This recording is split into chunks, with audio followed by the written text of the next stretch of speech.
Hello, welcome to arrays. This is module 6, module 8 actually.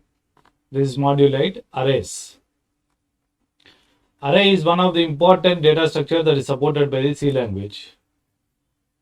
It allows you to store and manipulate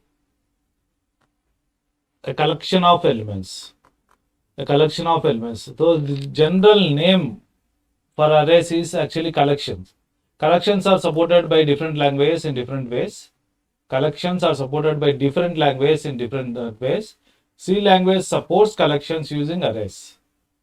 So collection, as the name indicates, is nothing but a group of elements. Again, if you consider the group of elements can be similar elements or they may be different elements.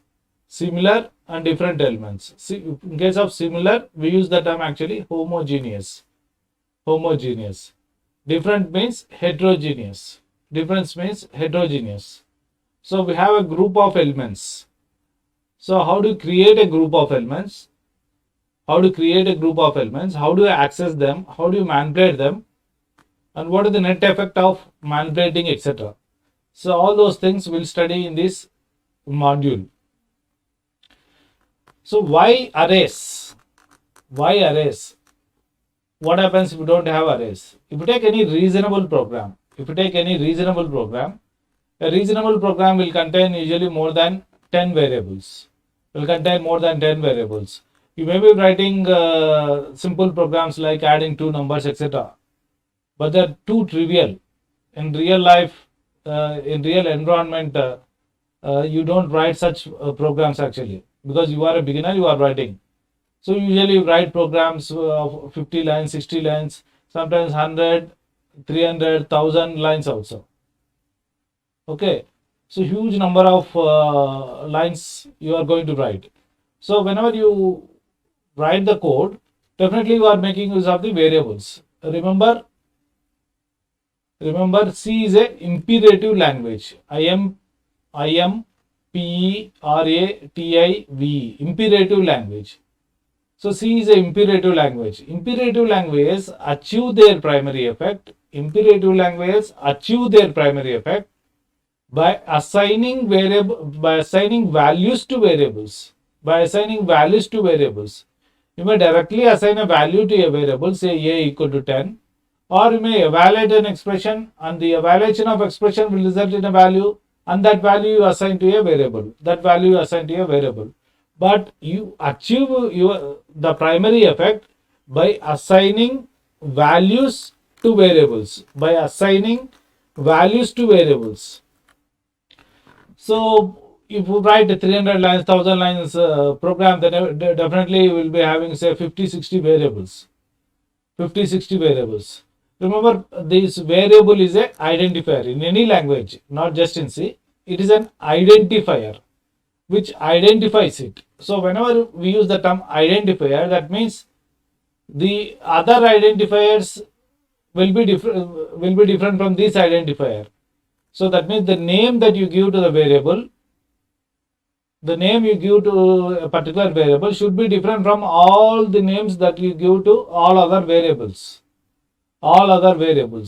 So if you have 50-60 variables, then it is difficult to remember the names, and also it is difficult to remember the purpose for which you are using the names.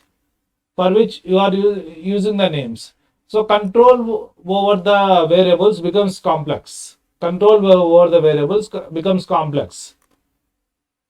But of course, you can achieve control by bringing the variables as close as possible to the functions that manipulate them, or by bringing the variables as close as possible to the statements that manipulate them. That is a better term. Instead of functions, statements that manipulate them. So if you are manipulating the variables, then you try to declare it as close as possible to that statement. Okay, C equal to A plus B. If you write, try to declare A, B, C as close as possible to that statement, if possible.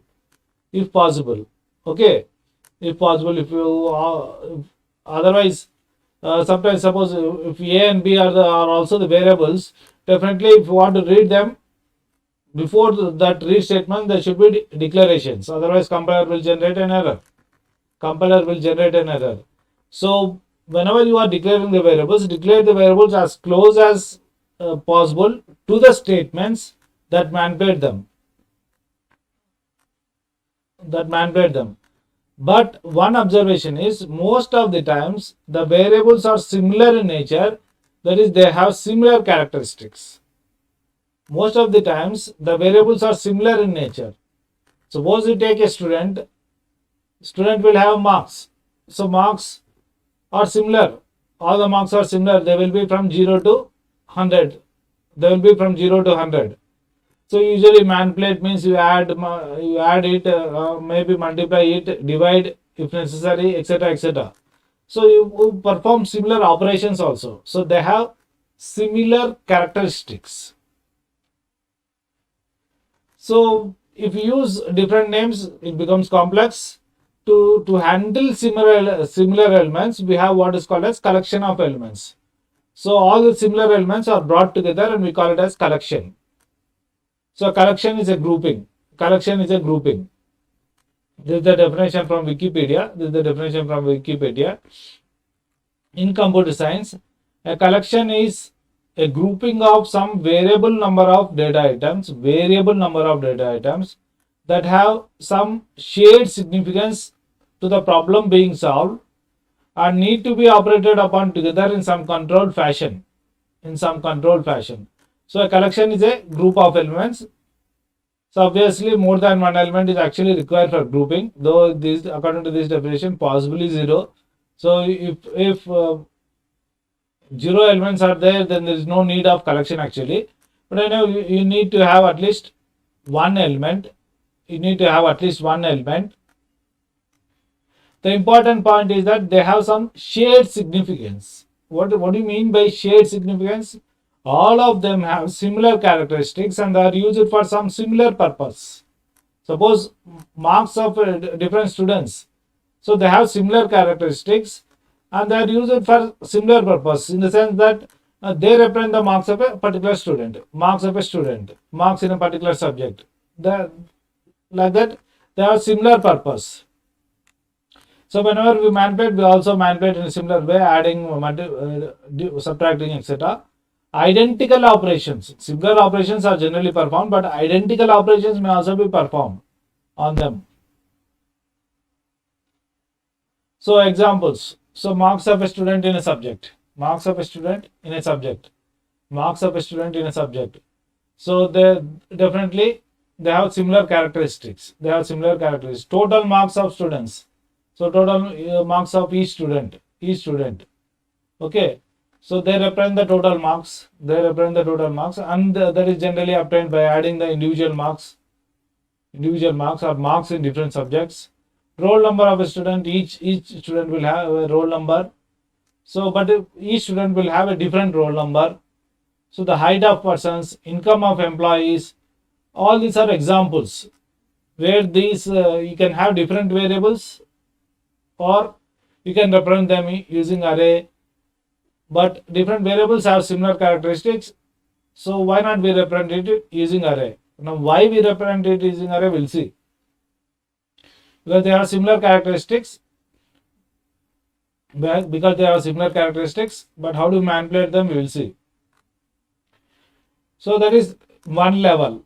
So individual marks, total marks, roll numbers, etc.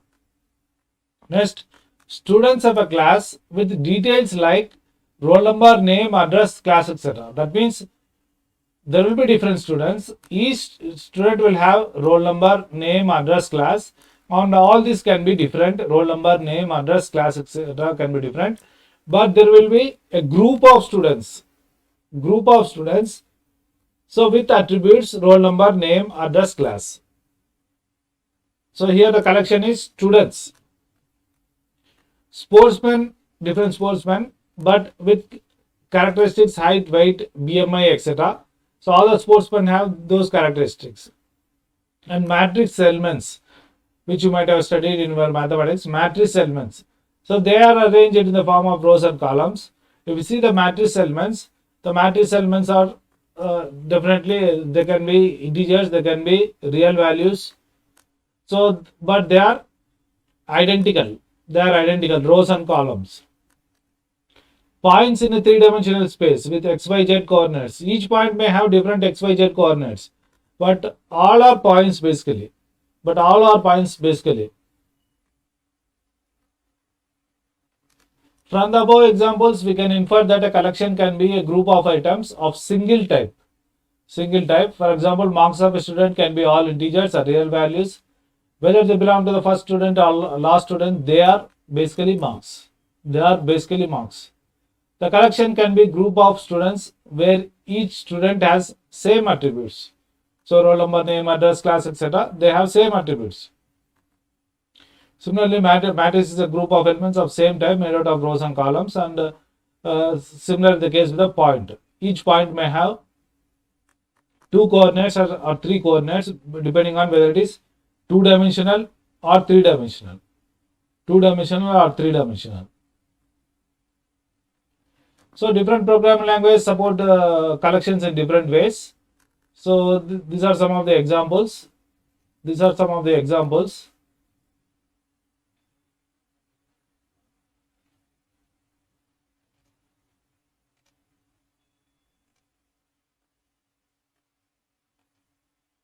So these are some of the examples. Array, list, set, dictionaries, trees, groups, etc. So array is there, list, set, dictionaries, trees, groups, etc. C language supports only arrays directly. Only arrays directly. But there are some languages which support some of these data structures, like suppose, for example, Python. Python supports, Python doesn't actually support array.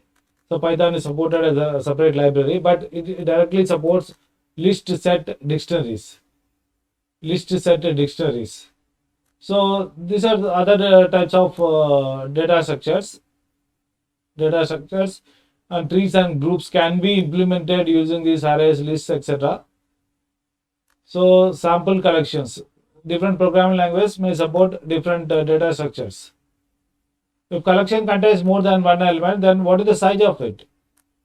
What is the size of it? Okay, students. How many students? Marks. How many marks? How many marks? Etc. So there will be a size. So that size can be fixed or variable. Usually we consider fixed size, but the size can be variable. If the number of elements is fixed, then space required for storing the elements can be determined during the compilation time, and the space can be reserved. So this is one important point. So if you know the number of elements, because you know the number of elements, so that is an advantage. So during the compilation time itself, you can reserve the memory. That means that actually increases the execution time, or improves the execution time, or it decreases the time of execution. So that means your program will be executed quickly. So if you do something during the runtime, then your runtime increases. If you do something during the compilation time, that means before you are executing, if you do something before compilation, then your program executes quickly.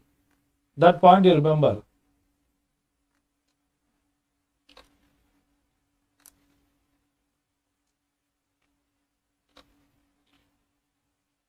If the number of elements is variable, then we cannot predict the number of elements and reserve the space required for storing them, obviously. Even if we can reserve some space, the space should be variable and should be able to modify during the runtime dynamically. So if you don't know the number of variables, then you cannot actually reserve memory. Even if you try to reserve the memory, because it is variable, you may reserve more memory or you may reserve less memory, and sometimes during the execution you may have to modify the amount of memory. This is also supported. Using what is called as pointers. We'll consider that one later. So the space that is required is allocated in a contiguous manner or distributed manner.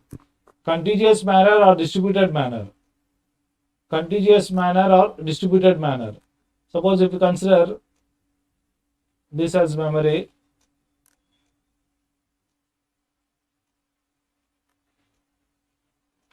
So the space that is required may be contiguous. That means all these consecutive locations. The space is reserved in the consecutive locations. Or sometimes you may reserve the space here for something, and then here you can reserve, here you can reserve, here you can reserve, and then here you can reserve, depending on where memory is available. But of course, we are not interested in it. As a programmer, you are not interested in it. But if you are designing at the level of the operating system, if you are designing some space allocation procedure at the level of the operating system, then you should bother about it. You should bother about it. But maybe as a first year programmer, we are not bothered about it. But contiguous means all the consecutive locations are reserved. All the consecutive locations are reserved like this. So space is reserved continuously. Distributed means maybe the space is reserved here, after that here, maybe here, etc. So this dynamically allocating or non-contiguous allocation results in flexibility. Wherever space is available, you can reserve it. But if it is contiguous memory allocation, then you cannot reserve it. If the space is not available as a single block, then space cannot be allocated. After allocating the space, that space may or may not be used. That is the problem with the contiguous allocation.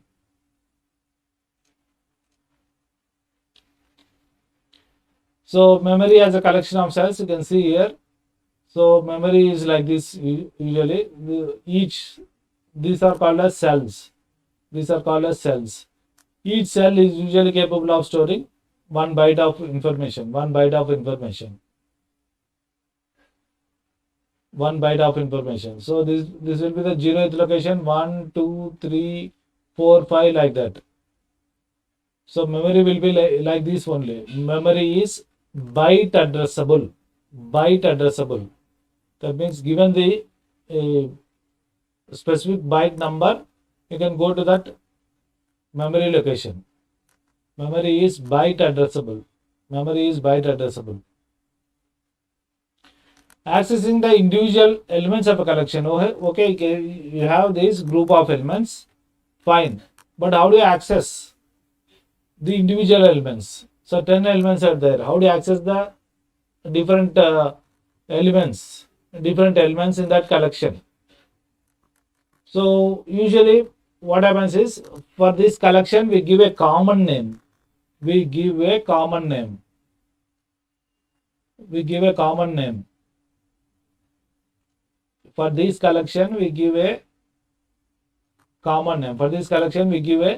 common name. Okay, common name is there. Say roll number is the common name.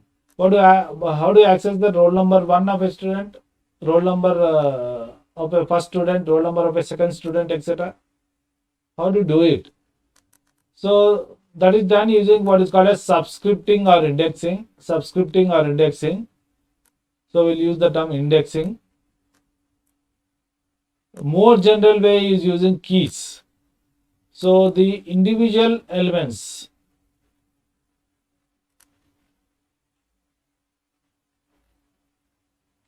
So if say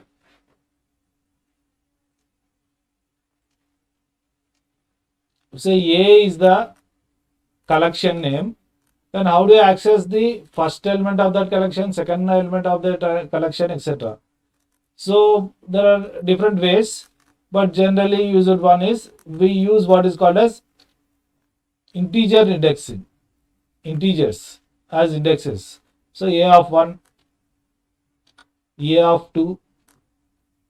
So A of 1 represents the first element, A of 2 represents the second element. In general, A of I represents the ith element. So this is one way. So C supports integer indexes. But in some programming languages, you can use strings as indexes also. Strings as indexes are keys.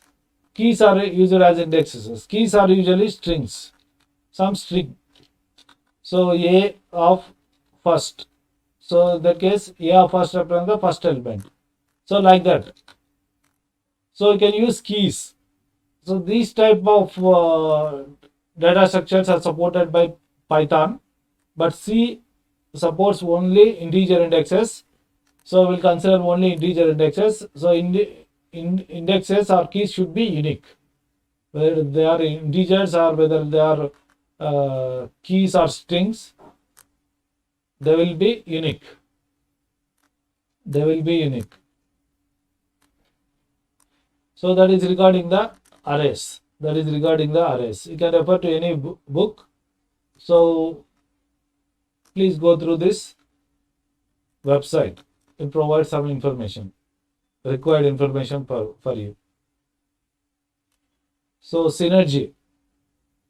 So that means whenever we are a group, synergy is nothing but togetherness. Whenever we are as a group, we are strong. Whenever we divide, we are not strong. So array is strong. Array is more powerful than the individual variables. So whenever required, use arrays. So best of luck.